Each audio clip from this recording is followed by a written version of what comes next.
नमस्कार दोस्तों, मैं सचिन कुमार अपने YouTube चैनल एवं इसके साथ पर आपका स्वागत करता हूं। आज हम लोग पढ़ेंगे चौथे चैप्टर इलेक्ट्रिक कैपेसिटर के न्यूमेरिकल जो बोर्ड परीक्षा में पूछे गए हैं। इस वीडियो की जो PDF है आपको डिस्क्रिप्शन बॉक्स में मिल जाएगी। पहला प्रश्न दिया गया है कि पारे की 64 बूंदों को मिलाकर एक बड़ी बूंद बनाई जाती है। प्रत्येक छोटी बूंद की त्रिज्या 0.1 मिलीमीटर तथा आवेश 2/3 × 10⁻⁻12 कूलम हो तो बड़ी बूंद का विभव कितना होगा। ठीक, पारे की 64 बूंदों को मिलाकर एक बड़ी बूंद बनाई जाती है। तो बूंदों की संख्या कितनी है? 64 बूंदों को मिलाकर हम जब एक बड़ी बूंद बनाते हैं और प्रत्येक छोटी बूंद की जो त्रिज्या दी गई है, छोटी बूंद की त्रिज्या कितनी है? 0.1 मिलीमीटर। छोटी बूंद की त्रिज्या दी गई है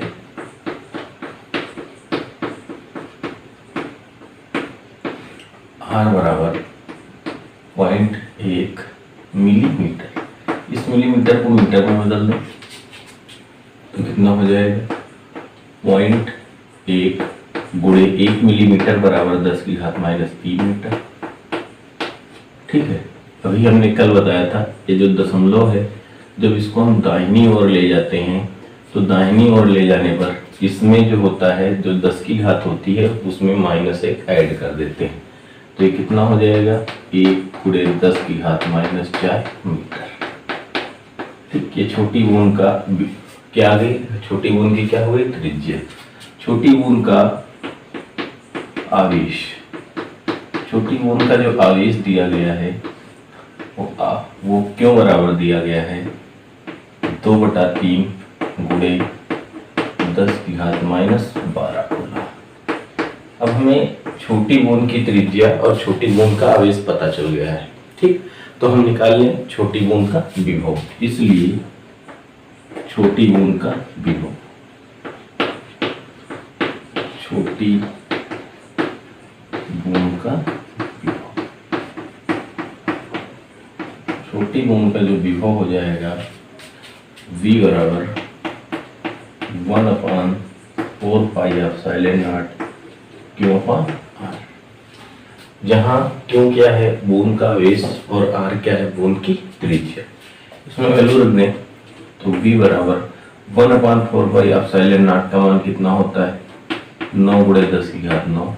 क्यों है? आवेश, और आवेश का मान कितना दिया गया है? 2/3 गुणे 10⁻12 और बटे गोले की त्रिज्या कितनी दी गई? 1 × 10⁻4।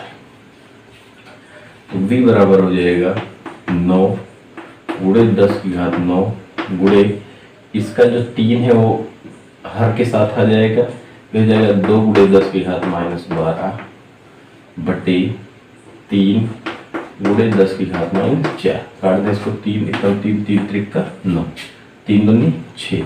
V बराबर 6 × 10⁻9 × 10⁻12 और ये 10⁻4 4 जो है ये 10⁻4 जब घातांक के नियम से ऊपर जाएगा तो इसकी घात ऋणात्मक है, क्या हो जाएगी? धनात्मक 10⁻4। अब घातांक का नियम लगा दे। घातांक के नियम में हमने पढ़ा है कि जब आधार समान होते हैं तो घातें क्या होती? जुड़ जाती हैं। यहाँ 10⁻9 है, यहाँ 10⁻4 है, तो 9 4 कितना होगा? 13, और 13 से -12 घटेगा, कितना आएगा? 1। तो V बराबर 60 को 6 गुणे 10, तो V बराबर हो जाएगा 6 वोल्ट। तो छोटी बूंद का जो विभव आ जाएगा, छोटी बूंद का विभव कितना आएगा? 60 वोल्ट। हमें निकालना क्या है? बड़ी बूंद का विभव। इसलिए बड़ी बूंद का विभव बराबर, फार्मूला होता है बड़ी बूंद का विभव बराबर कैपिटल V बराबर बूंदों की संख्या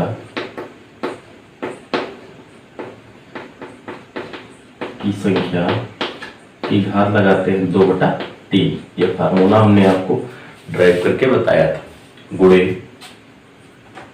छोटी बूंद का विभव।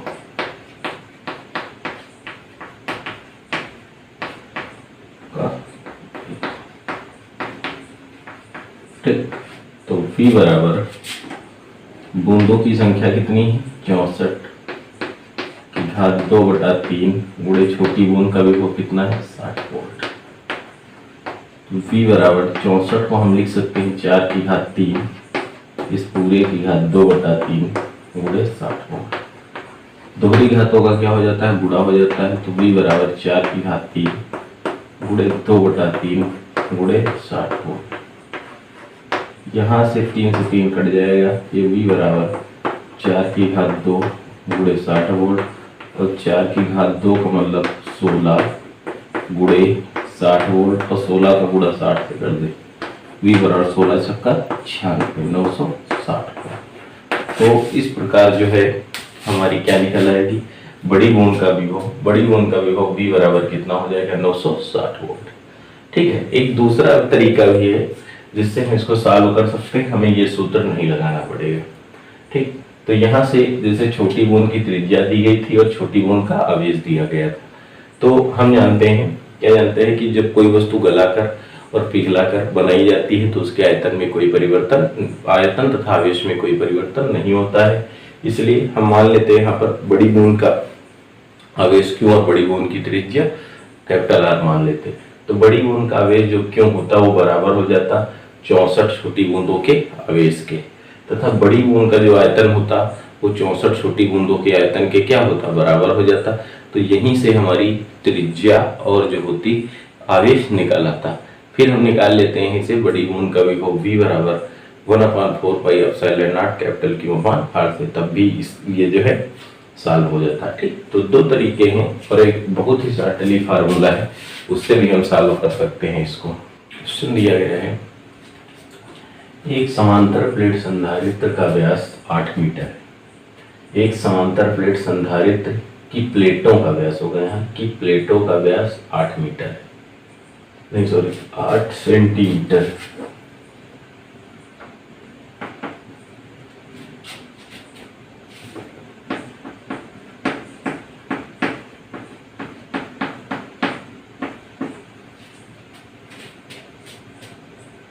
अगला प्रश्न दिया गया है एक समांतर प्लेट संधारित्र की प्लेटों का व्यास 8 सेंटीमीटर है। प्लेटों के बीच वायु भरी है। प्लेटों के बीच वायु भरी अर्थात एक ऐसा संधारित्र है वायु संधारित्र। इस संधारित्र की धारिता 100 सेंटीमीटर त्रिज्या के गोले की धारिता के समान हो तो प्लेटों के बीच की दूरी ज्ञात कीजिए। कह रहा है अगर इस संधारित्र की जो धारिता हो 100 सेंटीमीटर त्रिज्या के गोले की धारिता के समान हो तो प्लेटों के बीच की दूरी ज्ञात कीजिए। यहाँ से दिया गया है संधारित्र की प्लेटों का व्यास, संधारित्र की प्लेटों का व्यास, प्लेटों का व्यास, व्यास को हम किससे दर्शाते हैं D। D बराबर है 8 सेंटीमीटर। तो त्रिज्या कितनी हो जाएगी, इसलिए त्रिज्या हो जाएगी R बराबर D/2 से 8/2 अर्थात 4 सेंटीमीटर। ठीक, प्लेटों के बीच क्या भरी है वायु। प्लेटों के बीच की दूरी D मान लें, अगर प्लेटों के बीच की दूरी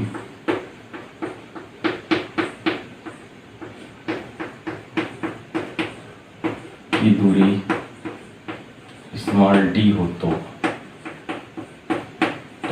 वायु संधारित्र की धारिता, तो वायु संधारित्र की धारिता भी हो जाएगी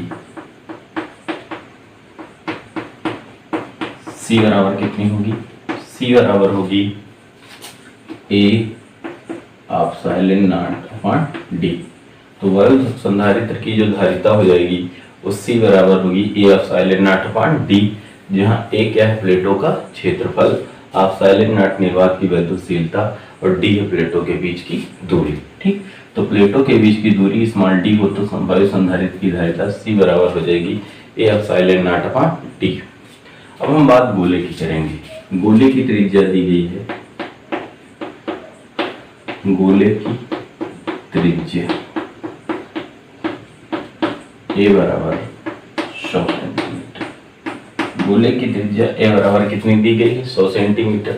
तो अगर हम लोगों ने पढ़ा था किसी गोली चालक की त्रिज्या ज्ञात हो तो गोली चालक की जो धारिता होती है वो सी बराबर हो कितनी होती है? 4 पाई एप्सिलॉन नॉट ए।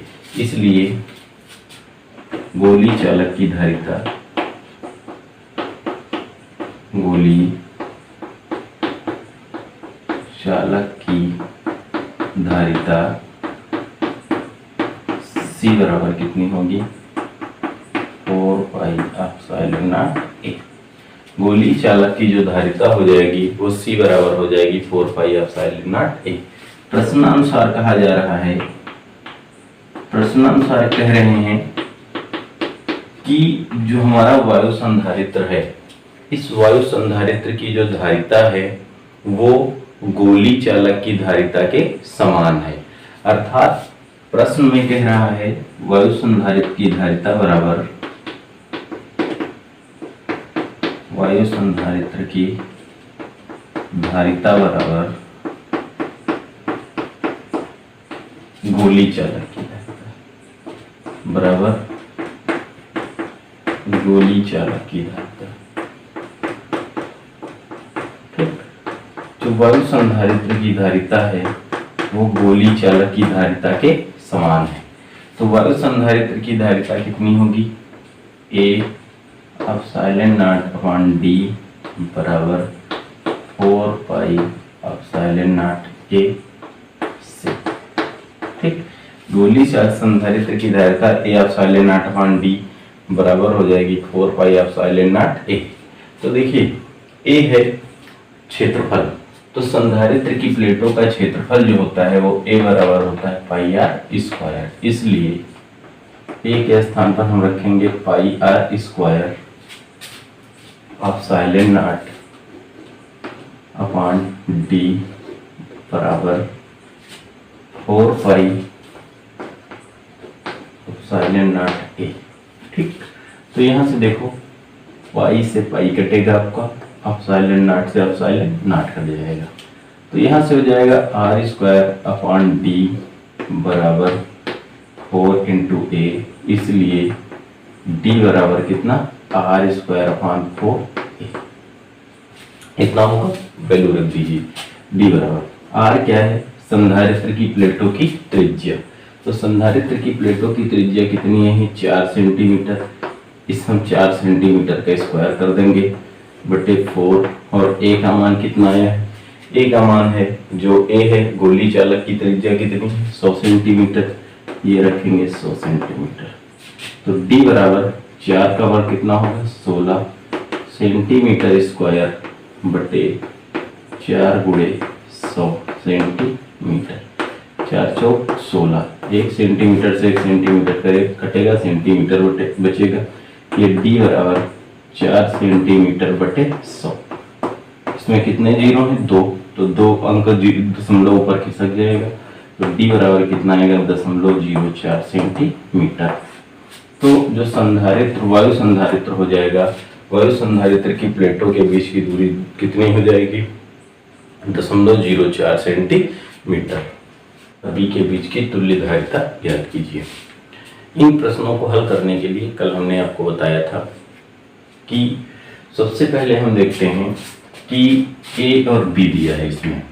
तो अगर हमें ए से बी के पास जाना है, ठीक, ए से बी के पास जाना है, इसको इन सवालों को हल करने में कोई समस्या नहीं। आप फिगर को ध्यान से देखिए और बहुत ही आसान तरीके से आप इसको सॉल्व कर सकते हैं। जैसे ये बिंदु आपका ए है और ये आपका बिंदु बी है, तो अगर हम आपसे कहें कि हमें बिंदु ए से बी तक जाना है, तो ए से बी तक जाने के यहां से देखा जाए तो कितने मार्ग हैं? 2। एक जो है हम ऊपर से भी बी के पास जा सकते हैं, ऊपर वाले रास्ते से, और एक नीचे वाले रास्ते से भी हम बिंदु बी से जा सकते हैं, बी के पास जा सकते हैं। ठीक, तो बी तक जाने के टोटल कितने रास्ते हुए? 2 हुए। तो जब हम इन 2 रास्तों से बी के पास जाएंगे तो हमने कहा था जब रास्ते काउंट करते हैं फिर हम देखते हैं सबसे पहले हम किस रास्ते से जाएं। तो हमने कहा था हम उस रास्ते से जाएंगे जिसमें 2 या 2 से अधिक संधारित्र लगे हों। तो अगर हम ए से बी के पास जाएंगे तो देखेंगे जो नीचे वाला भाग है, इस नीचे वाले भाग में टोटल कितने संधारित्र लगे हैं, 3। तो पहले हम इस रास्ते से जाएंगे, ठीक है। ये फिगर देखते रहना, इसी को हम चेंज करते रहेंगे। अगर पहला संधारित्र C1 है, दूसरे की धारिता C2 मान लें, तीसरे की धारिता C3 मान लें और ऊपर वाले की C4। तो देखें यहाँ से, तो जब हम नीचे के रास्ते से जाएंगे तो ऊपर वाले को हम छोड़ देंगे थोड़ी देर के लिए। अब ये सिरा A है, सिरे A से जो है पहले संधारित्र की पहली प्लेट जुड़ी है, पहले संधारित्र की जो दूसरी प्लेट है वो दूसरे संधारित्र की पहली प्लेट से जुड़ी है, दूसरे संधारित्र की जो दूसरी प्लेट है वो तीसरे की पहली से जुड़ी है, तीसरे संधारित्र की जो दूसरी प्लेट है वो सिरे किससे जुड़ी है, B से जुड़ी है। तो यहाँ से C1, C2, C3 किस क्रम में है, श्रेणी क्रम में है। C1, C2 तथा C3 श्रेणी क्रम में जुड़े हैं, श्रेणी क्रम में जुड़े हैं, इसलिए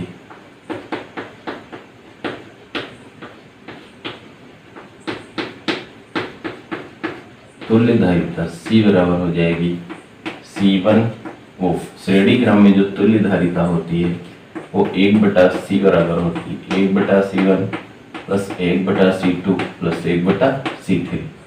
1/C बराबर 1/C1 के स्थान पर 1/1 प्लस 1/1 प्लस 1/1।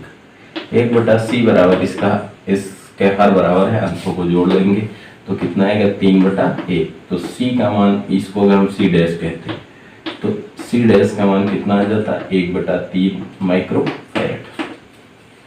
ठीक है, ये तीनों जो थे, तीनों संधारित्र आपस में मिले तो बना एक संधारित्र C डैश, और ये जो C डैश की धारिता आई वो कितनी है, 1/3 माइक्रोफैराड। ओके, अब देखा जाए तो दोनों मार्गों के पास एक एक संधारित्र हो गया, दोनों मार्गों के पास एक एक संधारित्र हो गया। ये C4 तथा C डैश का जो पहला सिरा है वो किससे जुड़ा है, A से जुड़ा है। ठीक, दोनों संधारित्रों की जो पहली प्लेटें हैं वो संयुक्त रूप से सिरे A से जुड़ी हैं, और दोनों संधारित्रों की जो दूसरी प्लेटें हैं वो संयुक्त रूप से किससे जुड़ी हैं, B सिरे से जुड़ी है। तो ये कौन सा क्रम हो जाएगा, समांतर क्रम। तो यहाँ से C डैश तथा C3 वो C डैश तथा C4 किस क्रम में, समांतर क्रम में हो जाएंगे, इसलिए इसकी जो तुल्य धारिता होगी वो C बराबर हो जाएगी C डैश प्लस C4। तो C बराबर C डैश का मान कितना है, 1/3, और C4 का मान कितना है, 1। इसको सॉल्व करेंगे तो C डैश बराबर हर बराबर करेंगे 1 प्लस 3/3, तो C डैश का मान कितना आएगा, 4/3 माइक्रोफैराड। तो इस संधारित्र की जो धारिता आ जाएगी, तुल्य धारिता कितनी हो जाएगी, 4/3 माइक्रोफैराड।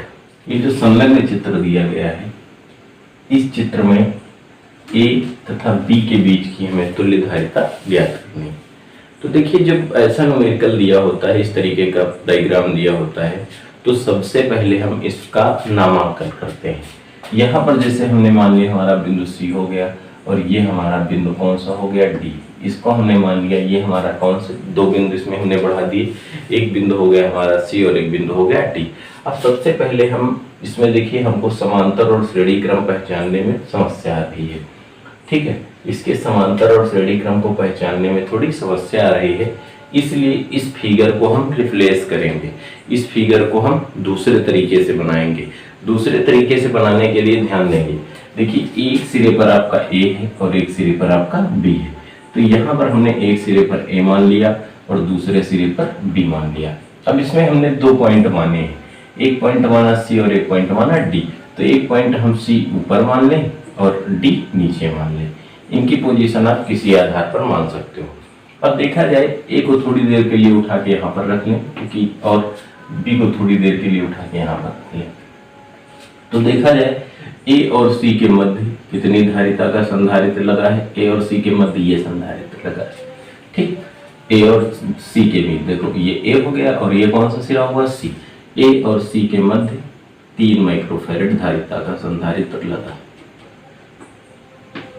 ठीक, नेक्स्ट स्टेप में जाएंगे तो ए से डी की तरफ। देखिए ये सिरा ए है और यहाँ पर डी, तो ए से डी के पास अगर जाएंगे तो कोई संधारित्र नहीं लगा है, केवल ये भुजाएं कैसे जोड़ दी गई। ठीक, फिर देखा जाए यहाँ से सी डैश है और ये डी, तो सी और डी के मध्य कितनी 4 माइक्रोफैरेड संधारित्र धारिता का संधारित्र लगा है। तो सी और डी के मध्य कितने माइक्रोफैरेड 4 माइक्रोफैरेड संधारित्र की धारिता ये लगा है। ठीक, अगले स्टेप में हम देखेंगे इसकी धारिता 4 माइक्रोफैरेड है।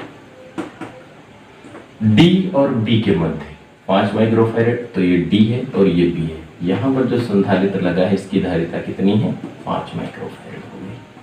ठीक, फिर सी और बी हम देख लें तो ये भुजा ऐसे ही,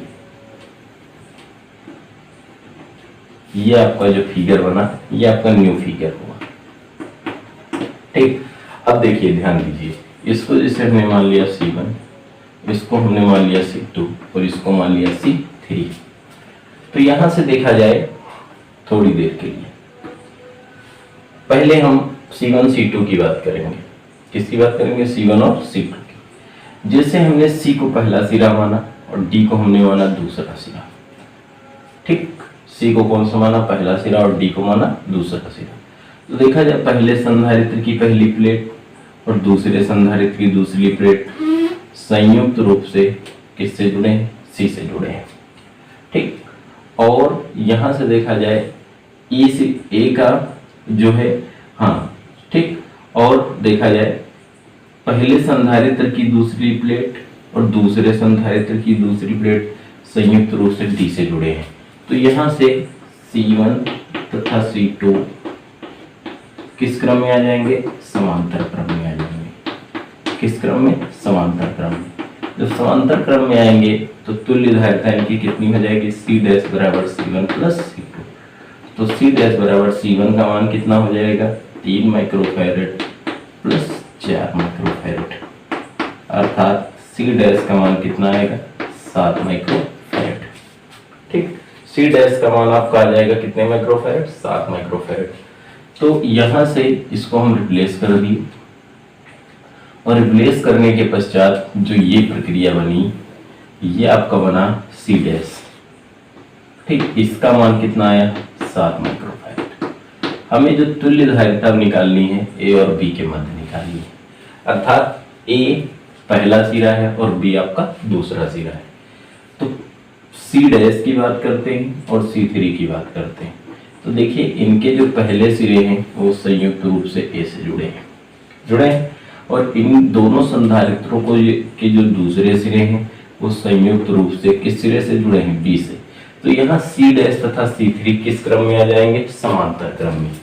C डैश तथा C3 समांतर क्रम में जुड़े हैं, समांतर क्रम में जुड़े हैं, इसलिए तुल्य धारिता जो C हो जाएगी वो बराबर होगी C डैश प्लस का C3। तो C बराबर C डैश का मान कितना है? 7 और C3 का मान 5, तो C बराबर 12 माइक्रोफैरेड। तो इस परिपथ की जो तुल्य धारिता होगी वो कितनी हो जाएगी? 12। के चित्र में A तथा B के बीच की तुल्य धारिता ज्ञात करनी। देखिए वही पुरानी प्रक्रिया, ये हम बिंदु A है और ये हमारा बिंदु B है। तो पहले हम देखें बिंदु A से B तक जाने के कितने मार्ग हैं? 2। तो एक मार्ग हमारा इस साइड से है, एक मार्ग इधर से है। तो यहाँ से जब हम नीचे वाले मार्ग से आते हैं तो देखेंगे पहले इसमें 8 माइक्रोफैरेड का संधारित्र है, इससे थोड़ा आगे बढ़े तो कितने मार्ग हो गए? 2। ठीक, इसका हम नामांकन कर दे। जैसे यहाँ मान लिया हमने C बिंदु, यहाँ मान लिया D बिंदु, इसको मान लिया E और इसको मान लिया F। तो अगर फिगर ज्यादा बड़ा है, आपकी समझ में कम आ रहा है, तो उसको आप छोटे छोटे खंडों में विभक्त कर लेंगे। जैसे हमने यहाँ पर एक खंड मान लिया CD और एक खंड मान लिया EF। ठीक, अब इसी में आप देखते चले जाएंगे, ये हम फिगर रिप्लेस करते जाएंगे, आंसर आ जाएगा इसी में। ठीक, इसको आप लेकिन सॉल्व करेंगे। यहाँ से देखा जाए ये बिंदु हमारा सी है और ये बिंदु हमारा डी है, तो सी और डी, सी से डी तक जाने के कितने मार्ग हैं? दो, एक इस साइड से है या इसको कुछ मान लीजिए, ठीक, तो जो है दो मार्ग हैं और दोनों मार्गों में कितने कितने संधारित्र लगे हैं? एक एक एक। देखो 2 माइक्रोफैरेड संधारित्र की धारिता का, इसको अगर हम पहला मान लें और इसको हम दूसरा मान लें, तो पहले संधारित्र की पहली प्लेट और दूसरे संधारित्र की पहली प्लेट संयुक्त रूप से सी से जुड़ी है। पहले संधारित्र की दूसरी प्लेट और दूसरे संधारित्र की दूसरी प्लेट संयुक्त रूप से टी से जुड़ी है। तो ये दोनों किस क्रम में आएंगे? समांतर क्रम में आएंगे और समांतर क्रम में तुल्य धारिता C बराबर होती है C1 प्लस C2। तो C1 का मान 2 माइक्रोफैरेड, C2 का मान 2 माइक्रोफैरेड, तो इन दोनों की तुल्य धारिता कितनी आ जाएगी? 2 प्लस 2 अर्थात कितनी? 4 माइक्रोफैरेड। तो इन दोनों ने आपस में संयोग किया और इनकी धारिता कितनी हो गई टोटल? ये कितनी हो गई? 4 माइक्रोफैरेड। देखिए यहाँ से C और D का काम खत्म हो गया। ठीक, अब जैसे हम A से B तक जा रहे हैं नीचे वाले रास्ते से, तो नीचे वाले रास्ते में कितने संधारित्र लगे हैं? 2। एक की धारिता 8 माइक्रोफैरेड है और एक की धारिता 4 माइक्रोफैरेड है। ठीक, ध्यान देना यहाँ से, A थोड़ी देर के लिए यहाँ मान लें, B थोड़ी देर के लिए यहाँ मान लें। तो देखा जाए तो पहले जो A का पहला सिरा जो है वो पहले संधारित्र की पहली प्लेट से जुड़ा है, पहले संधारित्र की जो दूसरी प्लेट है वो दूसरे संधारित्र की पहली प्लेट से जुड़ी है, दूसरे संधारित्र की दूसरी प्लेट जो है वो किससे जुड़ी है? B से जुड़ी है। तो यहाँ से 8 माइक्रोफैरेड तथा 4 माइक्रोफैरेड किस क्रम में आएंगे? श्रेणी क्रम में। 8 माइक्रोफैरेड तथा 4 माइक्रोफैरेड श्रेणी क्रम में आएंगे, तो इनकी तुल्य धारिता कितनी हो जाएगी? 1/C डैश बराबर 1/C2 बराबर C1 बराबर, ठीक, कितनी होगी? 1/8 प्लस 1/4, तो 1/C1 बराबर 1/8, इसका हर बराबर करेंगे, ये हो जाएगा 2/8, ये 2 1 3, तो 1/C1 बराबर 3/8, तो C1 बराबर कितना हो जाएगा? 8/3 माइक्रोफैरेड। यहाँ से जो 8 माइक्रोफैरेड और 4 माइक्रोफैरेड के संधारित्रों ने आपस में संयोग किया और इनकी धारिता कितनी आई? C1 बराबर 8/3 माइक्रोफैरेड। ये भुजा सॉल्व हो गई। ठीक, अब इस साइड में आते हैं, ध्यान देना, ये आपका बिंदु E है और ये आपका बिंदु F है, यहाँ पर बिंदु F माना है। तो पहले अगर E से F तक जाने के लिए हम कहें टोटल कितने मार्ग हैं, तो आपको हो गए 2। एक हम इस रास्ते से जा सकते हैं नीचे वाले से और एक जा सकते हैं ऊपर वाले से। तो हमने कहा था पहले हम कौन सा रास्ता सिलेक्ट करेंगे जिसमें एक से अधिक संधारित्र लगे हों। तो यहाँ पर देखा जाए EF जो नीचे वाले रास्ते से जाएंगे इसमें 2 संधारित्र लगे, एक 6 माइक्रोफैरेड, एक 12 माइक्रोफैरेड। तो देखा जाए यहाँ से जो पहले E जो है, E का जो पहला सिरा है वैद्युत संयंत्र E का पहला सिरा 6 माइक्रोफैरेड संधारित्र के धारिता के पहले सिरे से जुड़ा है। इस संधारित्र का दूसरा सिरा जो है 12 माइक्रोफैरेड संधारित्र के पहले सिरे से जुड़ा है और 12 माइक्रोफैरेड संधारित्र का दूसरा सिरा जो है वो F से जुड़ा है। तो 6 और 12 किस क्रम में आएंगे? समांतर क्रम में। यहाँ से लिख सकते हैं 6 माइक्रोफैरेड, सॉरी श्रेणी में 6 माइक्रोफैरेड तथा 12 माइक्रोफैरेड समांतर क्रम में जुड़े हैं। जब समांतर क्रम में जुड़े श्रेणी क्रम में जुड़े हैं, इस क्रम श्रेणी क्रम में जुड़े हैं, तो इनकी तुल्य धारिता 1/C2 बराबर 1/6 प्लस 1/12, 1/C2 बराबर ये कितनी हो जाएगी? 2 प्लस 1/12, तो 1/C2 बराबर 3/12, 3 एकम 3, 3 चौक 12, C2 का मान कितना आएगा? 4 माइक्रोफैरेड। ये दोनों आपस में संयोग करेंगे और इनकी जो धारिता बनेगी वो कितनी बनेगी? 4 माइक्रोफैरेड। अब यहाँ से देखा जाए तो E से F के पास जाने के 2 मार्ग, एक ऊपर से एक नीचे से, दोनों में एक एक संधारित्र लगे। तो पहले संधारित्र का नीचे वाले संधारित्र की पहली प्लेट और ऊपर वाले संधारित्र की पहली प्लेट संयुक्त रूप से E से जुड़ी है। ठीक, दूसरे संधारित्र की दूसरी प्लेट और इस संधारित्र की दूसरी प्लेट संयुक्त रूप से F से जुड़ी है। तो यहाँ से 4 माइक्रोफैरेड तथा 4 माइक्रोफैरेड किस क्रम में आएंगे? समांतर क्रम में। तो इनकी जो तुल्य धारिता निकालेंगे तो ये टोटल तुल्य धारिता, इसको C3 कहते हैं, कितनी आएगी 8 माइक्रोफैरड। ठीक, ये दोनों आपस में सहयोग किए, इनकी धारिता कितनी आ गई 8 माइक्रोफैरड। अब देखो A से B तक इस रास्ते से जाएंगे तो 1 माइक्रोफैरड और 8 माइक्रोफैरड, ये दोनों टोटल किस क्रम में आएंगे, श्रेणी क्रम में। ठीक, 1 माइक्रोफैरड तथा C3 श्रेणी क्रम में जुड़ जाएंगे। ठीक, तो 1/C4 बराबर 1/1 प्लस 1/8 सॉल्व कर ले हर बराबर करके, तो C4 का मान आएगा 8 1 9 8/9। ठीक, 1 माइक्रोफैरड तथा 8 माइक्रोफैरड ने सहयोग किया और इनकी धारिता हो गई 8/9 माइक्रोफैरड।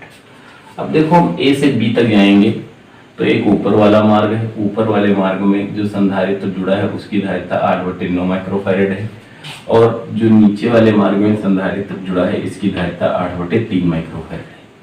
तो देखा जाए दोनों किस क्रम में है, तो दोनों संधारित्रों की पहली प्लेट संयुक्त रूप से A से और दोनों संधारित्रों की दूसरी प्लेट संयुक्त रूप से सिरे B से जुड़ी है। तो ये दोनों किस क्रम में आएंगे, समांतर क्रम में। C' तथा C4 समांतर क्रम में जुड़े, इसीलिए तुल्य धारिता C बराबर C' प्लस C4, तो C बराबर C' का मान 8/3 और C4 का मान 8/9। C' बराबर इसका हर 9 करने के लिए 3 से गुणा करेंगे, ऊपर नीचे 8 3 24 प्लस 8/9 और 24 8 32/9। तो इस फिगर की जो धारिता आ जाएगी वो कितनी आ जाएगी, 32/9 आ जाएगी। ठीक है, तो जब परीक्षा में इस तरीके से न्यूमेरिकल आए तो आप फिगर बना लीजिए, उसके बाद जब आप सॉल्व करते जाइए तो एक पेंसिल से फिगर बनाइए और उसी में रिप्लेस करते हुए चले जाइए। धीरे धीरे सभी संधारित्र समाप्त हो जाएंगे और आपको तुल्य धारिता ज्ञात हो जाएगी। प्रश्न कह रहा है किसी समांतर प्लेट संधारित्र की धारिता 2 माइक्रोफैरड है जबकि इसकी प्लेटों के बीच निर्वात है। प्लेटों के बीच के स्थान को 2 परावैद्युत की बराबर मात्राओं से चित्र में प्रदर्शित 2 विधियों से भरा गया है। यदि इनके परावैद्युतांक 3 तथा 6 हों तो संधारित्र की धारिता की गणना कीजिए। पहले इस तरीके से परावैद्युत पदार्थ को भरा गया है, फिर इस तरीके से परावैद्युत पदार्थ को भरा गया है। ठीक है, तो ध्यान देना इसमें। सबसे पहले हम मान लें परावैद्युतांक K1 का मान कितना दिया गया है 3 तथा K2 का मान 6। हम मान लें संधारित्र की प्लेटों का क्षेत्रफल A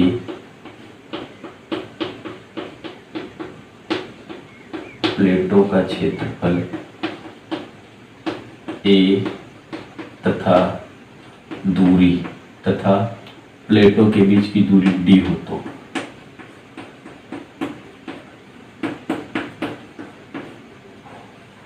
बीच की दूरी D हो तो वायु संधारित्र की धारिता की जो धारिता होती है C बराबर A/0/D होती है। अब देखो कह रहा है संधारित्र समांतर प्लेट संधारित्र की धारिता 2 माइक्रोफैरड है जब इसकी प्लेटों के बीच निर्वात अर्थात वायु नहीं है। तो वायु हो या ना हो तब धारिता का फार्मूला यही होता है। तो कितनी माइक्रोफैरड, 2 माइक्रोफैरड बराबर A/0/D। ठीक, ये इतनी चीज हमें पता है। फर्स्ट कंडीशन ए में देखिए, यहां पर जो परावैद्युत पदार्थ भरा गया है इस विधि से भरा गया है।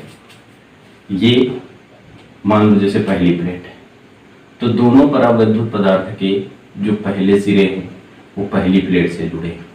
ठीक, और दोनों परावैद्युत पदार्थ के जो दूसरे सिरे हैं वो किस प्लेट से जुड़े हैं, दूसरी प्लेट से जुड़े। तो ये कौन सा क्रम में भरे हैं, समांतर क्रम में।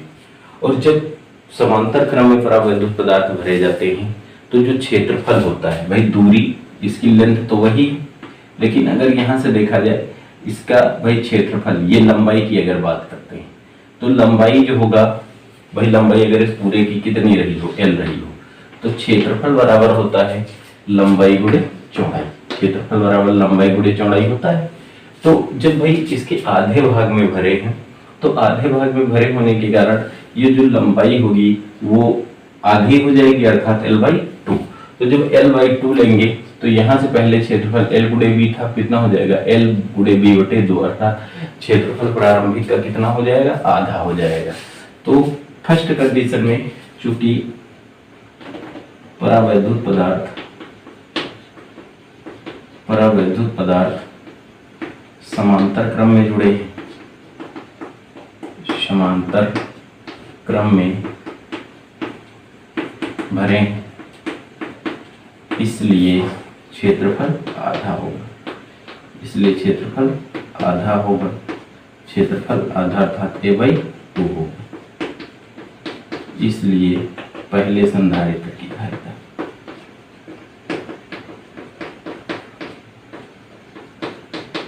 C1 बराबर K1 a/2 epsilon naught upon d।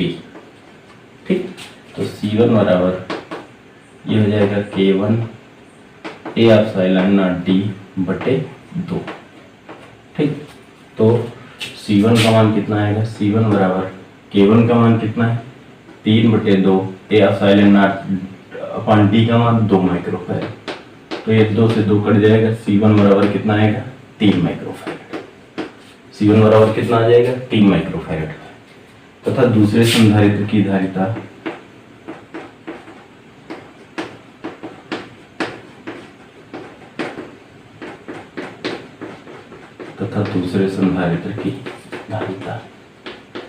इसको हम C2 कहेंगे। तो C2 बराबर K2 a/2 epsilon naught upon d, या इसको हम लिख सकते हैं C2 बराबर K2/2 into a epsilon naught upon d। तो C2 बराबर K2 का मान समीकरण 1 से K2 का मान कितना है 6 बटे 2, और समीकरण 1 से a epsilon naught upon d के स्थान पर कितना लिख सकते हैं 2 माइक्रोफैराड। तो 2 से 2 कट जाएगा, C2 बराबर 6 माइक्रोफैराड। तो जब ये हम परावैद्युत संधारित्र बनाएंगे तो एक की धारिता आएगी 3 माइक्रोफैराड और एक की 6 माइक्रोफैराड। किस क्रम में, चूंकि समांतर क्रम में जुड़े हैं, समांतर क्रम में जुड़े हैं, इसलिए तुल्य धारिता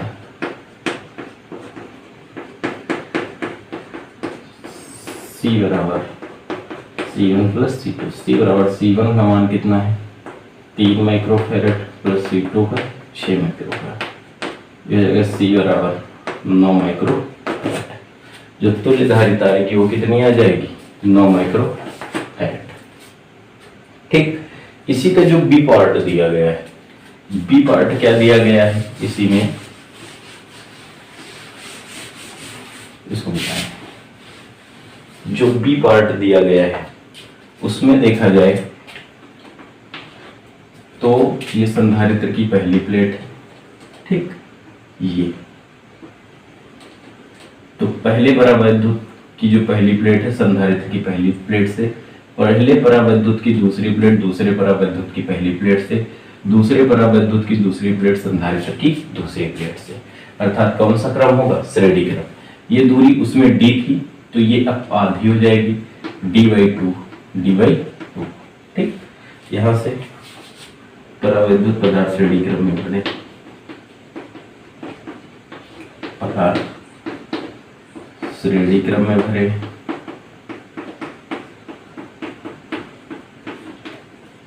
क्रम में भरे, इसलिए प्लेटों के बीच की दूरी आधी हो जाएगी, बीच की दूरी d/2 होगी। इसलिए पहले संधारित्र की धारिता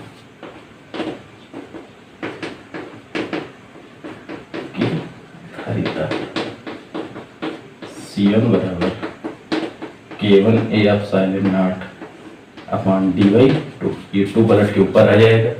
तो C1 बराबर 2K1 A epsilon naught upon D.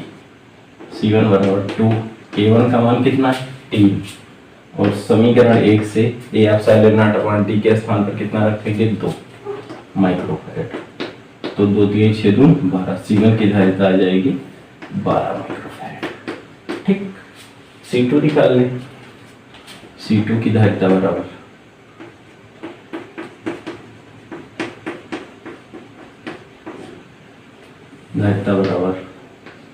K2 A epsilon naught upon D by 2, ऊपर जाएगा 2K2 A epsilon naught upon D value रखो।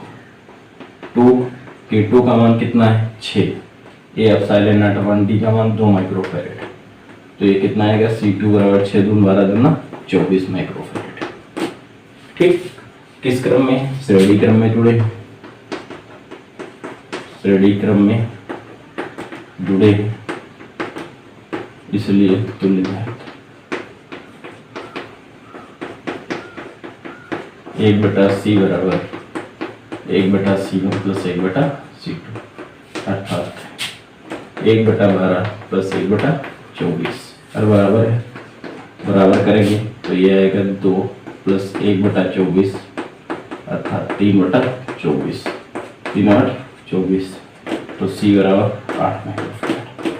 ठीक, तो जब श्रेणी क्रम में जुड़े होंगे तो कितनी आई थी? समांतर क्रम में 9 माइक्रोफैराड, और श्रेणी क्रम में जुड़े होने पर धारिता कितनी होगी? 8 माइक्रोफैराड हो जाएगी।